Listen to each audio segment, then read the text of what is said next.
Folks, you may notice that the runtime on this particular episode is probably going to be a lot shorter than normal. Well, that's because over here, there's stuff you just can't say. So if you want to see me say all the things that I like to say and talk about, topics that I like to cover, head on over to dailywire.com, become a subscriber today, and then you can see all the things that we normally talk about. Okay, so the 2024 presidential race, it is now underway in earnest. There are a bunch of candidates who are in on the right side of the aisle. On the left side of the aisle, there's a lot of data about Joe Biden, which we'll get to in a moment. But on the right side of the aisle, Donald Trump continues to be the central player in this plot because, after all, Donald Trump is the frontrunner. He's the former president of the United States. He's the most famous person on planet Earth by a fairly wide margin at this point. Well, now he is facing down yet another criminal investigation. According to Politico, federal prosecutors have now notified former President Trump in a letter that he is the target of a criminal investigation. That notification is the clearest signal yet that special counsel Jack Smith is on the verge of a charging decision in his probe of the former president. Trump is under investigation for concealing reams of classified documents at his private estate and orchestrating a scheme to prevent federal authorities from finding them. A spokesperson for Smith's office has declined to comment at this point. In recent weeks, Smith has hauled in several figures in Trump's inner circle before the grand jury investigating the documents case. That includes one of his attorneys, Evan Corcoran, after a legal battle over attorney-client privilege. Attorney-client privilege does not include if you are participating in a cover-up of ongoing criminal activity, for example. A former Trump spokesperson, Taylor Budowich, announced on Wednesday that he spent the morning in front of a related grand jury impaneled in Florida. The recent moves have signaled that Smith's probe was nearing a likely charging decision that now appears days, if not hours away, according to Politico. The letter to Trump is yet another indication. The DOJ manual provides the prosecutors can send a target letter to people likely to be charged in connection with a grand jury probe, giving them an opportunity to testify before the grand jury before an indictment is actually decided upon. Prosecutors consider a target a person for whom there is, quote, substantial evidence linking him or her to the commission of a crime and who, in the judgment of the prosecutor, is a putative defendant. Now, President Trump is responding over on Truth Social, just as you would imagine he is. He is pretty upset about this. He says, shocking. One of the top prosecutors at the Department of Injustice was reportedly so obsessed with, quote unquote, getting Trump, he tried to bribe and intimidate a lawyer representing someone being targeted and harassed to falsely accuse and fabricate a story about President Donald J. Trump and a crime that doesn't exist. This criminal and salacious act from within the DOJ has brought shame and embarrassment to this once great and respected institution. Because of this, there is now extreme turmoil inside the DOJ. A top overzealous and dishonest DOJ prosecutor offered to witness his lawyer an important judgeship in the Biden administration if his client flips on President Trump, who has done nothing wrong. The highly respected lawyer was incensed and disgusted at this corrupt and illegal offer. The fake case against me must immediately be dropped, and the inspector general should launch an investigation into this and the many other all too obvious wrongdoings and crimes taking place at the DOJ and FBI. So now Trump is alleging that a top prosecutor at the DOJ actually tried to bribe and intimidate a lawyer representing one of the witnesses into essentially flipping the witness in return for a judgeship from the Biden administration, which is a hell of an accusation. I mean, if there's substantiation to that, obviously, there may not be. If there is, that's astonishing. But there's no question that the legal apparatus of the United States has been turned on Donald Trump. Now, to be fair, Donald Trump has a habit of playing with circumstances that open himself up to these sorts of investigations. That does not mean, however, that he should be prosecuted. He's a guy who's constantly skating on the edge. But skating on the edge does not mean that you should be prosecuted if similarly situated people are not prosecuted. Presumably, this prosecution that they are talking about from Jack Smith is about the classified documents at Mar-a-Lago. As we all know, this is silly. The reason this is silly, not only because Joe Biden had classified documents dating back decades in various offices stashed around the country, including in his garage, where Hunter Biden, his derelict, moral idiot son, was staying. He just had his classified documents stacked up next to his Chevy in the garage. He also had it at his office at the Chinese Center for Chinese Grift up in Washington, D.C., did Joe Biden. And nobody made a peep about it. Nobody really cared about that. But, of course, Hillary Clinton was exonerated by the DOJ for literally setting up a private server to host emails that should have been on government servers and then bleach bitting them and then destroying the hard drives to prevent the knowledge of that. And it's only when we found out that those emails had showed up on Anthony Weiner's computer, because she'd emailed them to Huma Abedin or whatever, that we found out that those emails actually still existed and there was classified information in them and all that. And the DOJ literally rewrote the law in order to prevent Hillary Clinton from being prosecuted. You remember James Comey made a big announcement about it. He basically said she absolutely broke the law, but we're not prosecuting her because she did not have the intent to distribute this to foreign sources. He admitted in his statement to James Comey, then the head of the FBI, this would have been in 2016, he admitted that there was every opportunity for foreign sources to have hacked Hillary Clinton's hard drive, and that there was a good shot that those emails actually did end up in foreign hands. But he said she didn't intend to do that. It was just an oversight.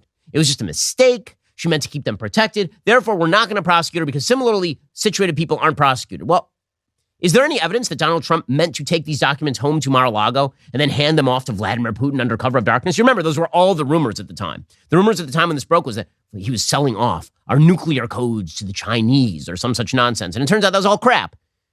The theory that I had from the beginning was correct. That basically Trump was like, I like that document. It's nice. It's signed by Kim Jong-un. He and I are friends. Take it home. Take on Kim Jong-un. That was the actual reason he had the documents. Not for any nefarious purpose, but because Trump likes things and so he takes them. By the way, that's not even unique to Trump. Bill Clinton really liked a lot of the stuff at the White House, and so he just took it with him when he left in 2000. You remember this. He took the cutlery in 2000 because Bill Clinton is trailer trash. But it is an amazing thing that they're now talking about prosecuting Trump over mishandling of classified documents. We'll get to more on this in just 1 second.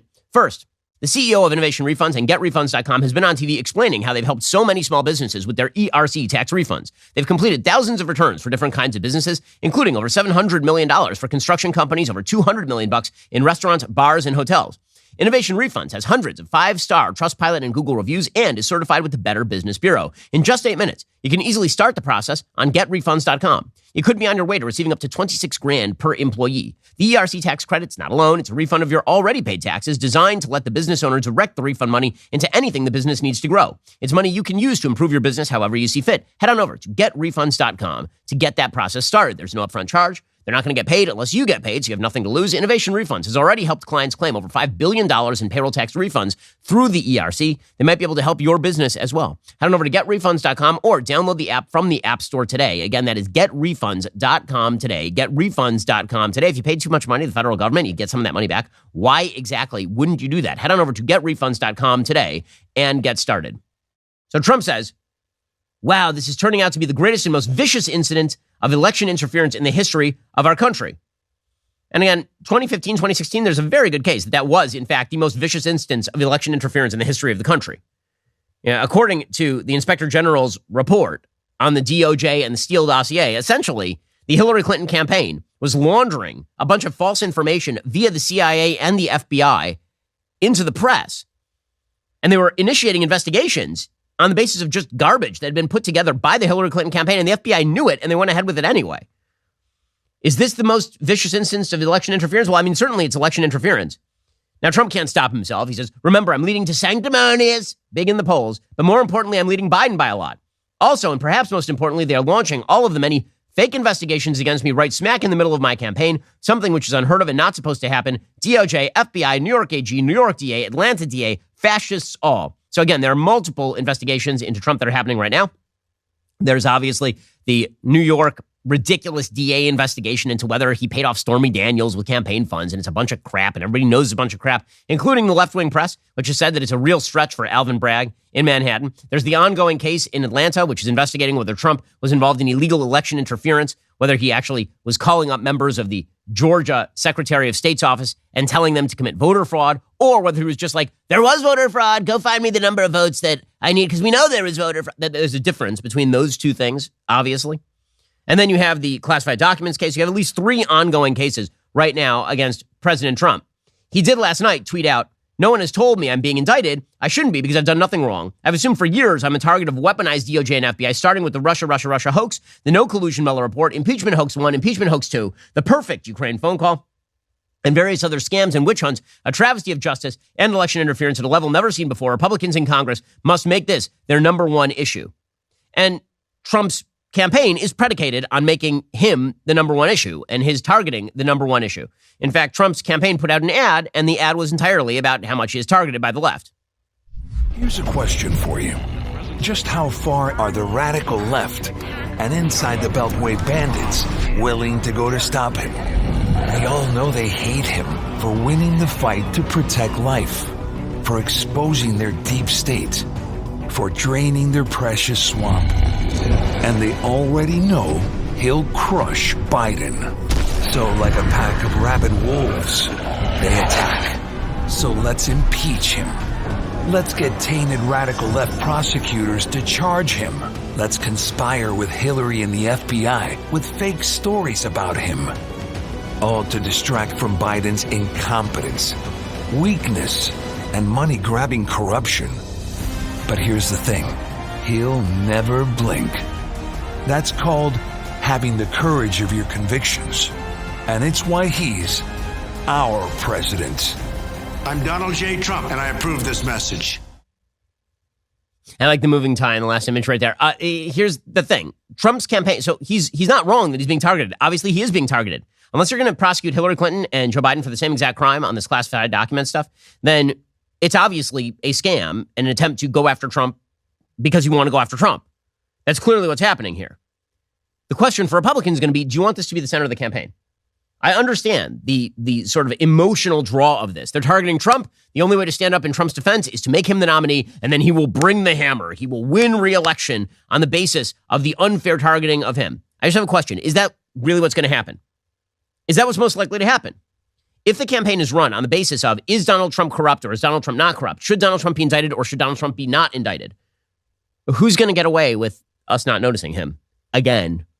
Maybe the guy who ran an entire basement strategy last time around. We'll get to more on this in just 1 second. First, you might have been one of the tens of millions of people who watched Netflix's hit show Making a Murderer, where they said that a person who was convicted of murder probably didn't do it. Well, if so, you're going to love Daily Wire Plus's new exclusive 10-part docuseries with Candace Owens, Convicting a Murderer. It comes out this summer. There's no such thing as your truth. There is only the truth. While it seems like we're living in a world where the actual truth is being hidden, some people are still pursuing it. That includes everyone at the Daily Wire. And on this topic, especially Candace Owens. When Candace found out that key facts were omitted in the Netflix series, she set out to uncover the truth behind the notorious Stephen Avery case. The end result is a new series called Convicting a Murderer. You're not going to want to miss it. Right now, there's never been a better time to become a Daily Wire Plus member. Sign up now for Convicting a Murderer. You will receive an early bird discount of 25% off your Daily Wire Plus membership. You'll also get all of the other premium content from Daily Wire Plus, including The Greatest Lie Ever Sold, What is a Woman, and the largest collection of content from Dr. Jordan B. Peterson, including his series on the Book of Exodus. Join now at dailywire.com/subscribe. Become a member. See the truth when it finally comes out. Okay, meanwhile, so the question here for Donald Trump, for Republicans, is going to be what you want campaign 2024 to be about. Do you want it to be about Donald Trump being targeted by all of these various institutions, or do you want it to be about beating Joe Biden? Those two things are not identical. They really are not, because the reality is that you can believe that Donald Trump was targeted. And the people who are most likely to believe that are people who are already voting for Donald Trump. Independents, by polling data, they really don't care whether Trump is being indicted or not indicted. They should care, but they don't. And so the question of politics is a question of realities. Who is more likely to defeat President Biden? Is it going to be the guy who is spending the campaign talking about how he is unfairly being targeted? I mean, he literally says the number one issue for Congress right now should be the targeting of Donald Trump. His campaign ads are all about how you have to stand up for Trump. Now, I've said this before. When Donald Trump is at his best, he is saying, I'm here taking the bullet for you. They're coming after you and I'm in the way, right? That is his actual pinned idea on his Truth Social platform. If you go over to his Truth Social platform, Donald Trump, what you will find is that that is the actual thing that he promotes. Quote, they're not coming after me. They're coming after you. I'm just standing in their way. Okay, but now he's saying they're coming after me. I need you to stand in their way. Right? They're coming after me, and so I need you to be my shield. I'm not sure that's an amazing electoral pitch to people who don't already love him. To people who love him, sure. But to people who are kind of like indifferent about him or who didn't vote for him last time, that's not an amazing pitch in an upcoming election. As I've said before, if an election is a referral on the incumbent is in trouble. If it's a referendum, rather, on the challenger, then the challenger is likely to lose. And if it's a Joe Biden versus Donald Trump battle, it's up in the air. Who knows? I mean, first of all, Trump and Biden have essentially the same favorable, unfavorable ratings right now.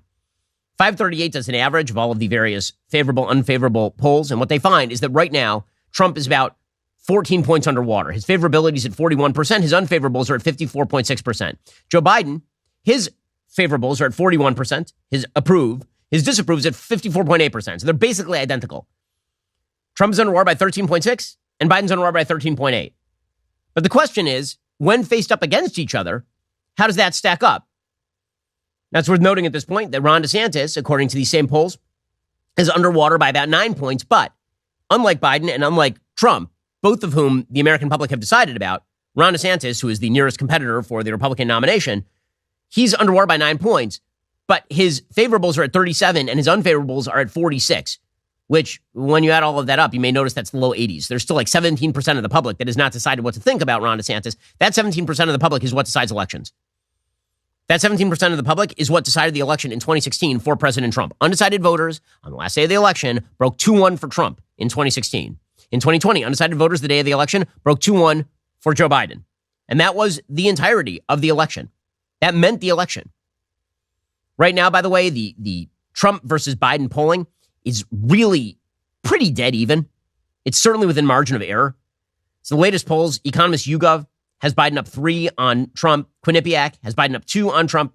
Harvard-Harris has Trump up 7 on Biden. Right, all these are within the last 3 weeks. But the question is, the more you see of Trump, does that mean his numbers go up or does that mean that his numbers go down, particularly if every headline you're talking about is a headline where he's being targeted, legally speaking? So 2 things is always can be true at once.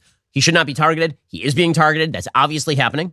And 2 is that those stories are the thing that's most likely to make Trump the nominee and also the least likely to get him elected president. They're not going to have any impact with independent voters, suburban women. Like all the people who are going to decide the election are not going to be more convinced en masse to vote for Trump because he's being unfairly targeted and is under indictment. Okay. Meanwhile, a bunch of other Republican candidates are jumping into the race. Christie has jumped into the race. I don't know what Christie thinks he's doing.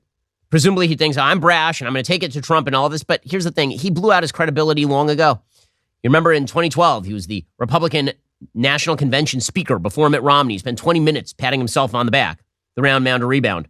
And then he proceeded right before the election to give a big old bear hug to Barack Obama because Barack Obama showed up in New Jersey after Hurricane Sandy. And he was like, oh my God, you actually came on a plane? I love you, sir. And it really helped Obama in the closing days of the campaign.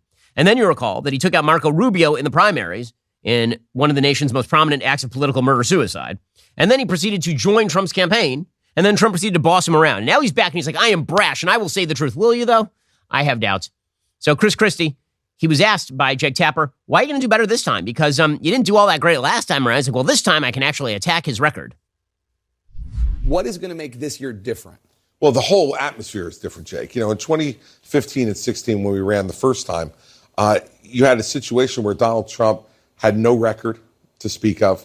He had been on a TV show, had been a developer, private developer in New York. There was no way to really make the case against him. And I think all of us, myself, Jeb Bush, Marco Rubio, John Kasich, Ted Cruz, all found it very difficult to make the case because he could say whatever he wanted to say.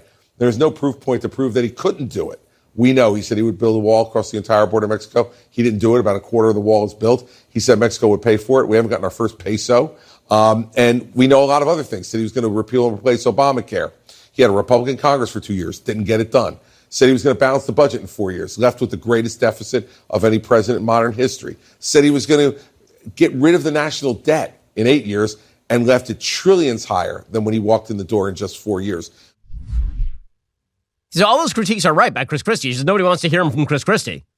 Trump is dismissing Christie. It's very funny. As soon as Christie jumped into the race, he immediately said, good luck to Chris.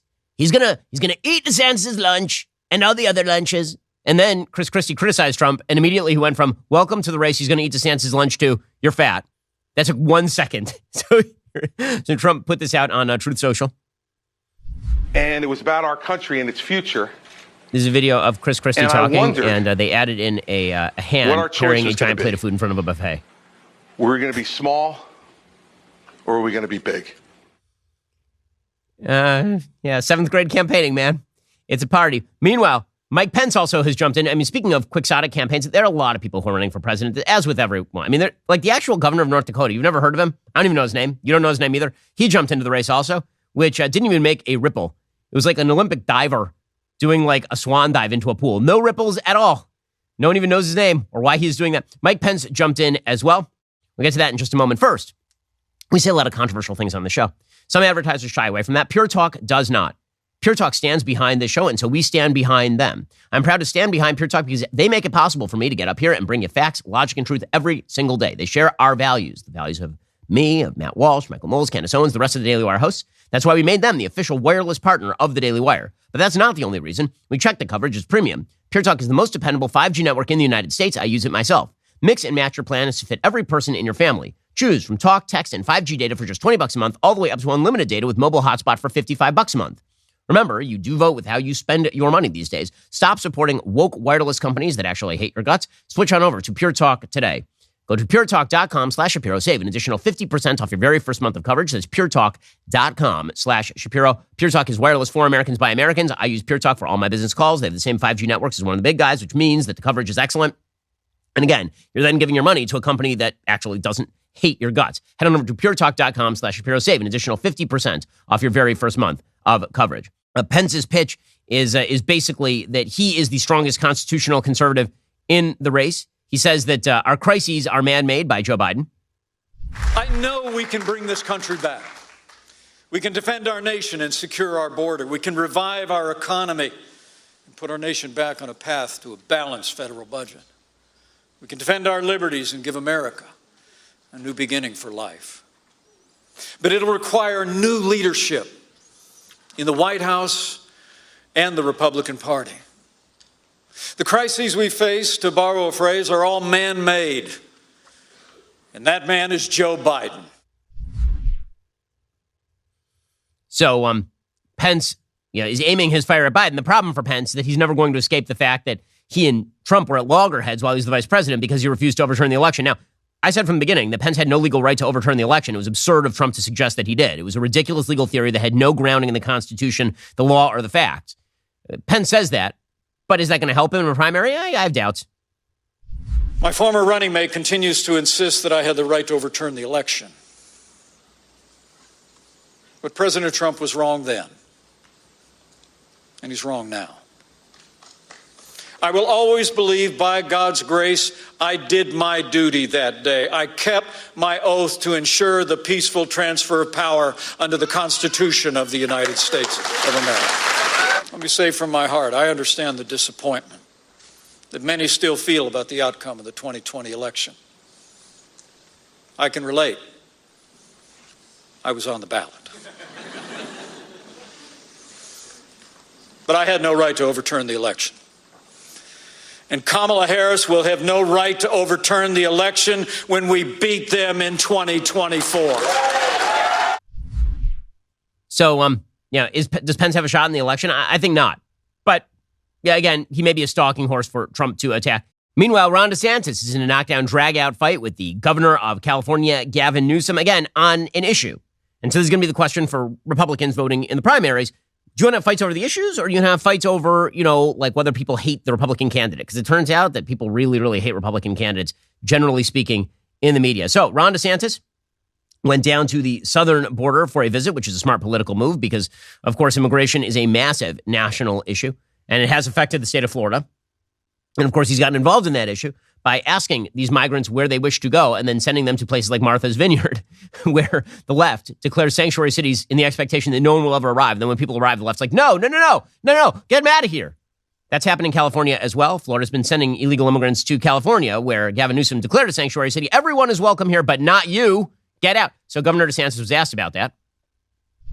These sanctuary jurisdictions are part of the reason we have this problem, because they have endorsed and agitated for these types of open border policies. They have bragged that they are sanctuary jurisdictions. They attack the previous administration's efforts to try to have border security. And so that's the policies they've staken out. And then what? When they have to deal with some of the fruits of that, they all of a sudden become very, very upset about that. Well, what are these people having to deal with here? I don't see the sympathy for them. And so, the reality is I think the border should be closed. I don't think we should have any of this. But if there's a policy to have an open border, then I think the sanctuary jurisdictions should be the ones that have to bear that. That would make sense. If you volunteer to take in all the illegal immigrants and everybody around the border is like, we don't want this to affect our city, why should those people be forced to take in hundreds of thousands of illegal immigrants while Gavin Newsom sits in his plush pleasure palaces and decides who gets in and who does not get in? Newsom, for his part, is saying that he wants to prosecute DeSantis. He suggests potential kidnapping charges. Apparently, it's now kidnapping to send people where they want to go. There's actual video of these migrants saying that they're very grateful to be put on planes to California, but here's Gavin Newsom. Human beings used as pawns for a guy's political advancement. That's pretty sad and pathetic And so I take this very seriously. And as I said, we are not Martha's Vineyard. I love Martha's Vineyard. We're not Martha. This is California, fourth or fifth largest economy on planet Earth. We mean business. And so Ron DeSantis should know that. And everyone that's been part of this, they may have more direct accountability and culpability, should know we mean business, and we're not backing away from getting the facts and holding those accountable if they broke the laws of the state of California. So just to make clear, California is a place where if you are a parent who wants to trans your kid, you can take the kid, run to California away from the other parent who has no say in the matter, and California will grant you sanctuary so that you can trans your kid. California will also make sure that it's a sanctuary city unless you actually take them up on the offer, at which point they will sue you for kidnapping. It is a wonderful state. Meanwhile, Karine Jean-Pierre is responding to this from the White House. Just sending illegal immigrants to California makes no sense. As a person from California, let me just say there are a lot of illegal immigrants in California, like a lot. So actually it makes a lot of sense considering that California has raised taxes and benefits to illegal immigrants throughout the state, bankrupting the state. But, that's their choice. So, yeah, that's a pretty good place for illegal immigrants to go since it's kind of like the home of illegal immigration in the United States. Here is Karine Jean-Pierre saying silly things. Does the White House have a position on whether Florida sending migrants to California or any other state for that matter amounts to false imprisonment and kidnapping of those migrants? So one of the things that you've heard me say this multiple times from here is about what these political stunts and what they mean. They're dangerous and they're unacceptable. I said this yesterday and I'll say this again. And we've seen them happen over the last couple of months, and all they do is cause confusion. And why is it they want to cause chaos and confusion? It doesn't make sense to me. So, why do they want to cause chaos? It's you. You are in charge of the federal border. The federal government is in charge of the federal border. You ship people all over the United States as the federal government. But if DeSantis or Greg Abbott does it to like Chicago, New York, or LA, that's when you guys start to get real whiny about it. Shocking. And meanwhile, the Biden administration is riding a real edge here on the economy. So the debt ceiling bill averted the inability of the government to take out further debt to pay for the debt that they've already taken on. But it's also created a massive problem in terms of the debt. According to the Wall Street Journal, investors are bracing for a flood of more than $1 trillion in Treasury bills, T-bills, in the wake of the debt ceiling fight, potentially sparking a new bout of volatility in financial markets. Some on Wall Street fear that roughly $850 billion in bond issuance that was shelved until a debt ceiling bill was passed will now overwhelm buyers, jolting markets and raising short-term borrowing costs. Few expect major upheaval. Many worry about the potential for unforeseen problems in the financial plumbing, where trillions of dollars worth of transactions occur daily that could send tremors throughout the market. Many remember how money market rates skyrocketed in 2019 during a period of low liquidity, necessitating intervention by the Federal Reserve. John Mayer, the chief investment officer of Global X, says, quote, "When you dump a tremendous amount of debt into the market, it causes dislocation. Investors are underestimating that." In recent months, markets have been relatively placid. The S&P 500 has gained 11% this year, buttressed by that resilient labor market and the expectation that eventually they would stop the interest rate increases. But when you then issue a ton of further debt into the market, well, that sort of fights what you're attempting to do in terms of the inflation. The calm comes even as short-term bond yields have already jumped in recent weeks, lifted by expectations for the Fed to hold rates higher for longer. Now the Treasury Department is rapidly replenishing its coffers. A weaker than expected tax season, coupled with extraordinary measures enacted during the debt ceiling fight, has now drained its checking account to below $50 billion at the end of May. That could weigh on large banks required to bid for treasuries at auction through an agreement with the government, as the so-called primary dealers could be effectively forced to finance the replenishment of the Treasury general account. So it sucks liquidity out of the economy.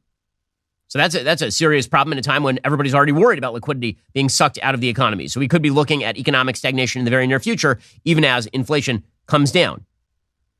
Now, meanwhile, if liquidity is disappearing from markets and if banks are forced to, buy these treasuries, and if those banks have to come up with cash fast, that means they might call in some of those loans that are outstanding. If they have to call in those loans that are outstanding and those loans don't come in, that could be a real problem. If they have to sell their old T-bills in order to finance the new T-bills, then that could be even more of a problem because the new T-bills have a much higher interest rate than the old T-bills, meaning the old T-bills are essentially worthless, which presumably is why Janet Yellen, the Treasury Secretary, is saying that there may be more bank consolidation, more regional banks may fail. Hilarious how all the people who are too big to fail have now constructed a financial system in which the only people succeeding are the big banks.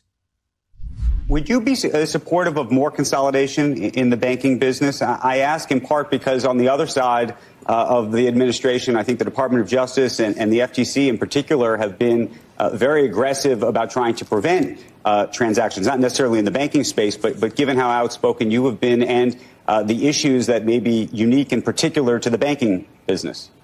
Well, I see strength in a banking system that has a diverse set of financial institutions capable of satisfying different needs across our economy. Certainly in this environment, some banks are experiencing pressure on earnings, and there is a motivation to see some consolidation. And it wouldn't surprise me to see some of that going forward. Well, yes, because when you construct a government too big to fail, it turns out that they back firms that are also too big to fail. Okay, meanwhile, New York City is now completely blanketed in smoke. That smoke is coming from Canada, which I think is pretext for us to finally invade. We need to reverse the results of the 1812 war. You know, there's no reason why the frozen north up there should be an independent polity. Get to that momentarily. First, everybody knows I love my Helix sleep mattress, but did you know they just launched their newest, most high-end collection, Helix Elite? Helix has harnessed years of extensive mattress expertise to bring their customers a truly elevated sleep experience. The Helix Elite collection includes 6 different mattress models, each tailored for specific positions and firmness preferences. I've had my Helix sleep mattress for at least 5 years at this point. It is fantastic. It's the only thing that is keeping me alive at this point, given the fact that my baby is keeping me awake most of the night. My wife and I, we've been trading off.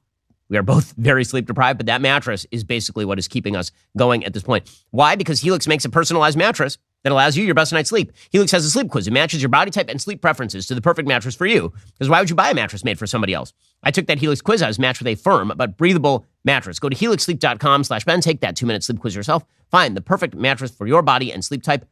The mattress will come right to your doorstep for free.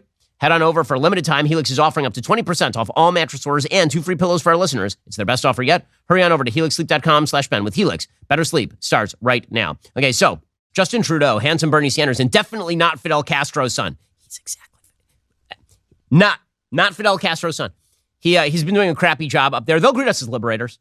If we invade Canada, they'll greet us as liberators. And frankly, I take this as an attack on America. So smoke from Canadian wildfires have now engulfed the East Coast. According to the Washington Post, you can see the pictures. They're really quite amazing. Now, I used to live in California, so we saw this thing kind of often, actually. You'd see a giant wildfire, and then you just couldn't go outside for like a week. I remember in midst of 2020, the hellscape year that my family decided we are leaving. There were a series of events that led to that decision. Basically, we got triple quarantined at one point. We got quarantined because of COVID. Then we got quarantined because we had to let people riot in the city. I mean, for George Floyd and all. And then we got quarantined because there was a giant wildfire. So you couldn't go outside because of the ash blanketing your house. And then you also couldn't go outside because you might be mugged or robbed or killed. And then you also couldn't go outside because of COVID. So you got like triple quarantine. My wife was like, I think we can look at Florida now. Well, over in New York, it now looks like an outtake from Blade Runner 2049 with the orange sky over there. And this, of course, leads the left to conclude global warming, because global warming is the left-wing god of the gaps. Anytime there's a thing that happens they don't like, it must be global warming. If it's too cold outside, that's global warming. If it's too hot outside, that's global warming. If it's raining outside, that's global warming. And if there's a giant orange smoke cloud blanketing New York City. Now, I mean, honestly, the good news for New Yorkers is that fewer people will be killed on the subway because fewer people will be outside. So the murder rates in New York are probably about to drop pretty dramatically because, honestly, it's more dangerous to go outside like on a normal day in New York than it is right now. There are fewer people on the streets right now. My favorite is the headlines like, if you go outside for a full day in New York City, that is the equivalent of smoking 6 cigarettes. You mean 6 whole cigarettes? I don't like smoke. You know, it upsets my throat and my lungs, and I kind of need those things. But I will say that is not super alarmist material. Anyway, Bernie Sanders is out there blaming this on global warming, as per our usual arrangement. New York City just yesterday had the worst air quality index they have ever had because of that fire. And the week before that fire, there was a fire in Nova Scotia, also caused a lot of smoke issues all over the East Coast. So what you're looking at is major forest fires in Canada, which are a direct result of climate change and the dryness of the forests. I got bad news for you. And it's only going to get worse. And our job now is to do everything that we can to wake up this Congress, to wake up the American people, to Here I am, demand walking through a beautiful forested that we area fundamentally transform where everything our is fine, energy system with away disastrous from music. fossil fuel, Look, we have cut to no more carbon fossil fuel. emissions If you stop driving your car, significantly, there will not only be here fire United States, in Quebec. China, all over the world. Can we trade him to Canada for a player to be named later? Like that, I'm into that. After all, Justin Trudeau is handsome Bernie Sanders. Here is the problem. The real reason that there is a giant-ass wildfire up in Quebec is because, just like California, all the idiot environmentalists have decided that we ought to leave dead brush everywhere. It's a big problem in California. When your forestry policy involves leaving all of the dead, dry wood out in the middle of the forest, and then there's a forest fire, why, boy howdy, when things start to burn, they really, really burn. You know how I know this? Because the Globe and Mail had an entire editorial about this in 2021. Quote, Canada's forests have not been in a natural state for a long time. Fire suppression has led to forests full of deadfall, which is basically kindling. The trees are mostly from a short list of human-planted varieties, spruce, pine, fir, that are valuable for lumber, yet vulnerable to fire. The result is forests susceptible to massive blazes. Problem is, supersized fires, made possible by the way humans have shaped the forests.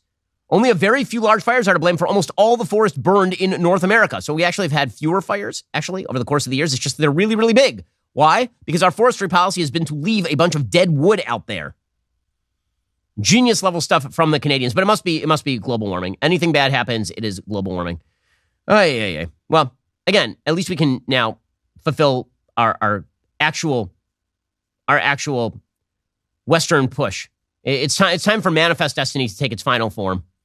Marines across the border. Let's do this thing. Okay, time for a thing I like and then a thing that I hate. So, thing that I like today. So, this is an odd thing I like, I will admit. My kids, I'm always trying to find them funny songs because they really enjoy the humorous songs. So, they are aware of Weird Al Yankovic, certain of his songs. Some are not appropriate for them. My kids are also very much into What Does the Fox Say? As well as the Coincidence. My kids know all of the words to the Coincidence. But one song that they have now become familiar with because they are now Southerners, because they live in the state of Florida, and there are lots of swamps here and lots of alligators, is a song by a guy from the 60s and 70s named Jerry Reed. I'm sure a lot of our listeners are familiar with this, but I was not. This is a great song. It is called Amos Moses. It is what starts the morning now. Every morning in our house with the 4 kids is the song Amos Moses. I thought I would bring you just a bit of this joy.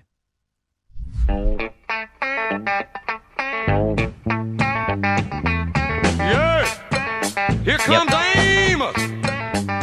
Now Amos Moses was a Cajun. He lived by himself in the swamp. He hunted alligator for a living. He just knock him in the head with a stump. The Louisiana law gon' get you, Amos. It ain't legal hunting alligator down in the swamp, boy. It's good stuff. Yep. So the part that my kids like particularly is hitting the alligator in the head with the stump. They were very, very into that. So they're little Jewish kids, so I think the chances that we are actually going to go out to the bayou and hit alligators in the head with a stump are very low. We'll have to ask my assistant Kelly about that, since she actually shot an alligator in the back of the head. That's a thing that Kelly actually did. Yeah, that's how we roll here at Daily Wire. That's how it works. Alrighty, time for a thing that I hate. Okay, so Piers Morgan had on his show recently an OnlyFans model. Okay, an OnlyFans model is what we used to call a porn person, a pornographer person, a porn star. That's what we used to call them. Just people get naked for money. And now we pretend that they are legitimate parts of the economy. That's what we do now. Which brings to mind the old apocryphal quote that has been attributed to both Winston Churchill and Oscar Wilde. Supposedly, we'll use Churchill for this example, he was talking to a lady at some sort of fancy event, and he asked her, would you sleep with me for £1 million? And she said, I'd have to think about it. He said, would you sleep with me for £1? And she said, how dare you, sir? He said, we've already established what you are. We're now just haggling over the price. Well, this came to mind because this OnlyFans model was on with Piers Morgan. He's like, what do you think your kids are one day going to think of the fact that mommy was making money by showing her breasts to random men on the internet? And here was her answer. Online strippers just, naked. I do things that are way more grotesque than just that. Pornography. Pornography, anything. But it's all within what I want to do. And I absolutely love it. And I'm really good at it. I could be a good lawyer, yes, but also am I good at doing other things on video and camera? How would you feel when you want to have kids yourself? Well, I mean, I don't really want kids right now. But at least you will. How old are you? 25. Right, so you will do at some stage, probably, right? Maybe. When you do, you're going to be proud that you have your little ones and they look at you and go, didn't you want to be a lawyer, Mummy? What happened? Yeah. And you go, here, but look at all my stuff. They can cry in a Ferrari. Oh, they can cry in a Ferrari. So the money is what's going to make it up to them. I just have some news for you. It isn't. It isn't. It turns out that kids who are rich, but their parents are really screwed up, they remain incredibly screwed up. That's the way this works. And there is something wrong with the idea that a woman should value her own accomplishment in getting men to be aroused as they are at, their intellectual accomplishments. Not to sound like too much of a feminist here, but it turns out that women are more than their body parts. I know, it's crazy. Women actually have inherent dignity as human beings. And when they simply unclothe themselves for the perverse pleasure of random men sitting in their pathetic basements and paying the money, they are doing harm to their souls. They are doing harm to their very beings. They may pretend that it's a matter of just personal freedom and all of the rest, but it turns out that consent is not the only value. People consent to do bad things to themselves all the time, and we don't like it as a society. When people inject themselves with heroin, that is consensual activity. It also happens to be very, very bad for them. A society that basically boils down its morality to the virtue of consent is a society that has lost all notion of good and bad. People have consented to evil activity for literally all of time. And it isn't evil to unclothe before random men for money. It is bad for you. It is bad for them. It undermines the very idea that women should be looked upon with anything more than simple lust. It's a perversity. And the fact that she says, oh, I'm really, really good at it. Okay, seriously, as a dude, let me tell you what it takes for a beautiful woman to be good at being naked. Being naked. That's what it takes. Wow, she's amazing at it. Wow, look at her extraordinary skill in being naked. She's amazing at being, come on.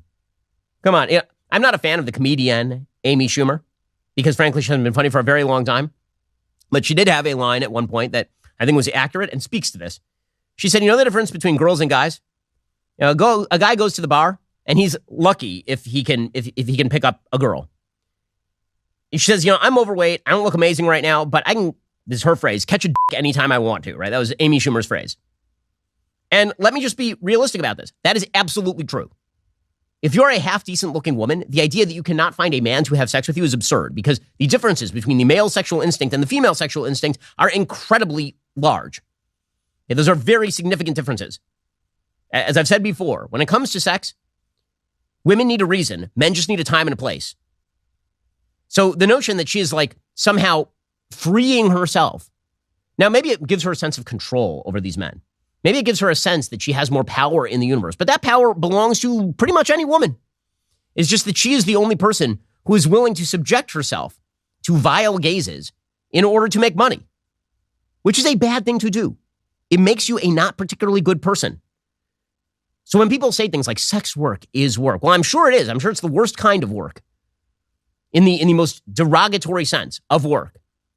But that does not mean that it is a good thing to do, that you are playing an equal part in the economy, in the progress of humanity, if you work as a lawyer or as a coder, as if you take off your clothes on camera for a bunch of incels living in their basements to you. It's not the same thing. And when she says that, don't worry, she's going to make it up to her kid because she's going to buy him a Ferrari, again, the notion that you can supplant with material things morality is absurd.